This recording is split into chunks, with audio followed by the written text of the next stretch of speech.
it's just a matter of knowing you have the people you can fight alongside, and once you have that, then it makes sense. So I think that's the key. Okay. Good to you. Вечора, ми з України.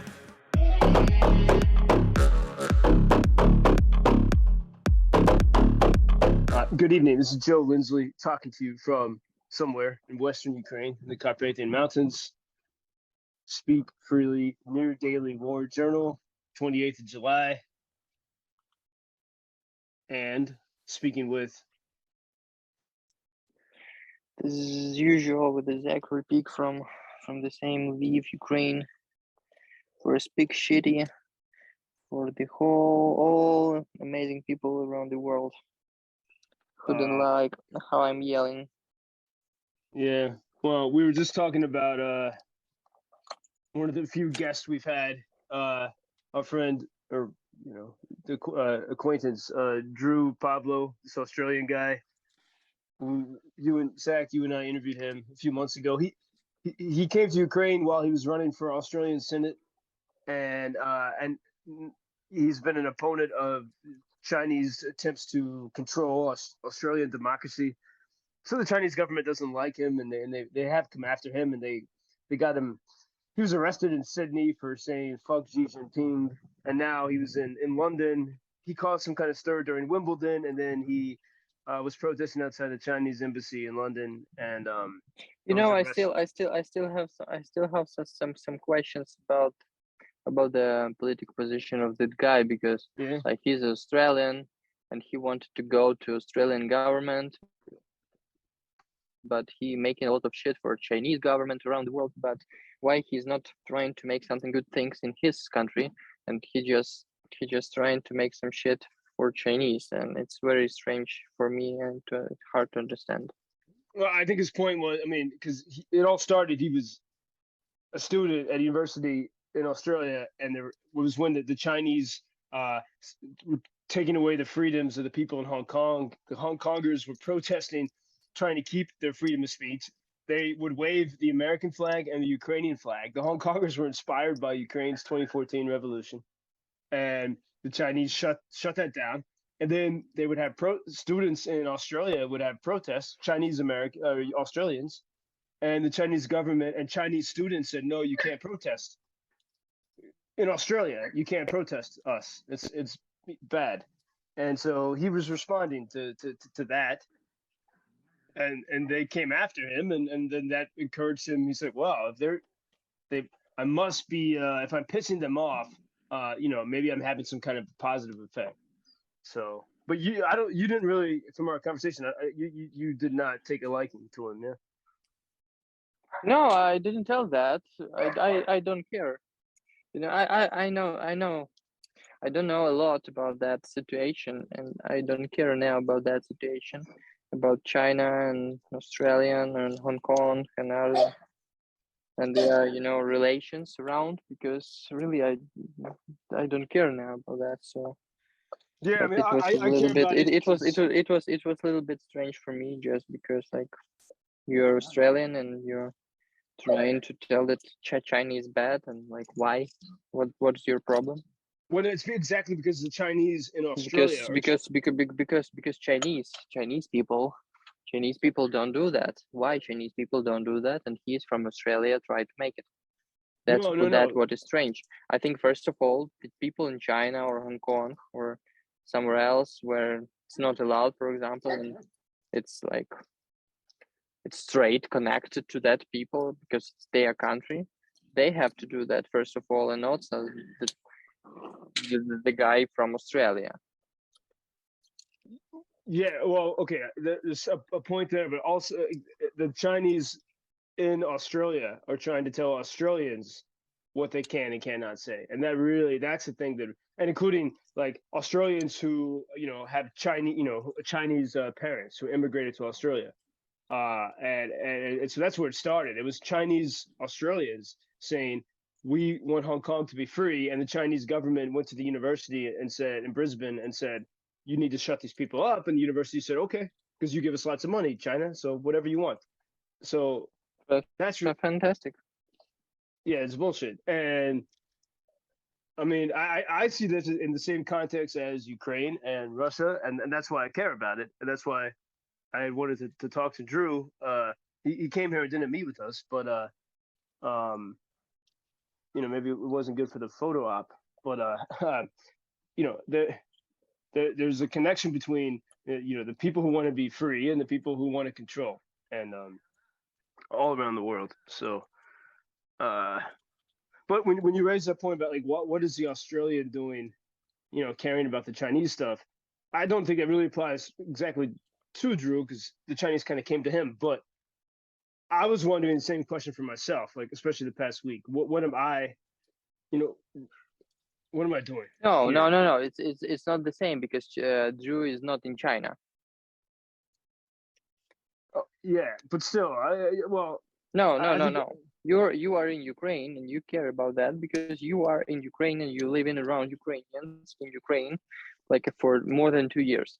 And he is not. He's not living in China. He's not living in Hong Kong. He's from Australia, from Sydney, right?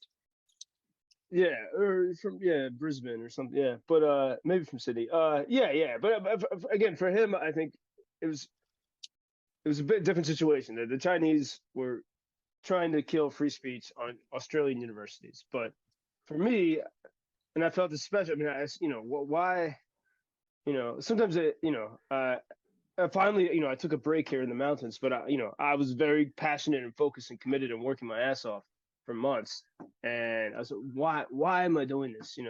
And maybe okay, I have answer because you're going to live here in this country. Why? Why you're going to live here? I don't know.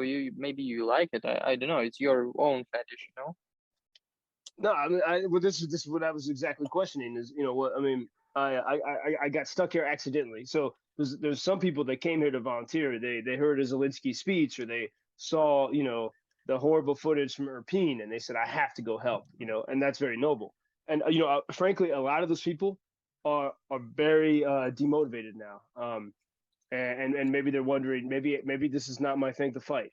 I think that's very. I mean, I hear this very often, more and more, and some people just say forget it and leave. Others stay and try to wrestle with that because they still believe in the cause. I was different because I was already here. I got stuck here when the pandemic started. Part of it was I wasn't going to fly in a plane with a mask. I really didn't want to do that. And it was free here, and I liked it. It was a free country, and I felt a home here. But part of my psyche, when I'm in a place, I can easily forget other places, and I can just be present. And then the war came to here, so and I can never run away from a situation like that. That's against my character. Right? I feel okay. Maybe I was meant to be here, but I started to question that more recently. If I didn't have that daily radio show with Chicago, I don't know if I would have stayed. I probably would have. I don't know. It's hard to know. But at least there was something people want to hear what's happening, and I'm their source. But I was beginning to get very frustrated here. And then I came to the mountains and got inspiration and around great people. And today I went to this ceremony for Volodymyr's Day, for the new holiday statehood day. It was at the tomb of Sviatoslav. He was killed by his evil, shitty, tyrannical brother. Ironically, while Sviatoslav 1,007 years ago was fleeing west to get help from Europe to fight the tyrannical brother, and he was killed here in Skola, on the edge of Skola. And so I went to the ceremony there, and there were these three women singing like defiant Ukrainian ancient songs, and it was such a beautiful ceremony, and it gave me power, and it reminded me of like ancient Celtic culture, which is in my DNA, and I felt welcome there by the people there. It's okay. We'll fight this team. It's just a matter of knowing you have the people you can fight alongside, and once you have that, then it makes sense. So I think that's the key. Okay. Good to you. What do you think? I'm happy that you're relaxing there in the mountains. That everything is okay with you. Yeah, but I don't know if I mean in Ukrainian you'd say vypochivate, which is in that word it contains the idea of listening. You know, relaxation. You have to listen to yourself. You have to listen to nature. Um, but no, it's relaxing, but it's not like sitting on a beach in Dubai. It's looking for the next Because purpose. sitting on the beach in Dubai, it's bullshit, and it's a job for idiots or Russians or idiots. Yeah. Well, okay. Yeah. Dubai is a shitty place. So sorry. It was maybe it was just a bad example. Yes. Well, maybe. I mean, I don't know. I was just talking with my friends Taras and Alina. I remember I was on the beach in Dubai. I had a sunbathing, just relaxing, doing nothing, and I woke up. Yeah, I had a nap on the beach, and I woke up because the fucking camel with the fucking Arab they were like just in front of me in a few centimeters. That fucking face of fucking camel was in front of me, and he was breathing on me, and it was like, shit, what the hell. I'm just lying on the sand and doing nothing. Why this fucking animal is near? Did you notice the internet cut out during that story? I think the internet was so bored with that story. It cut out. Yo. Lost connection, or you Yeah.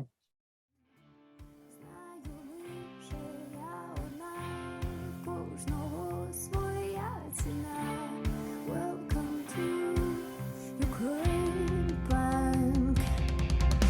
Doch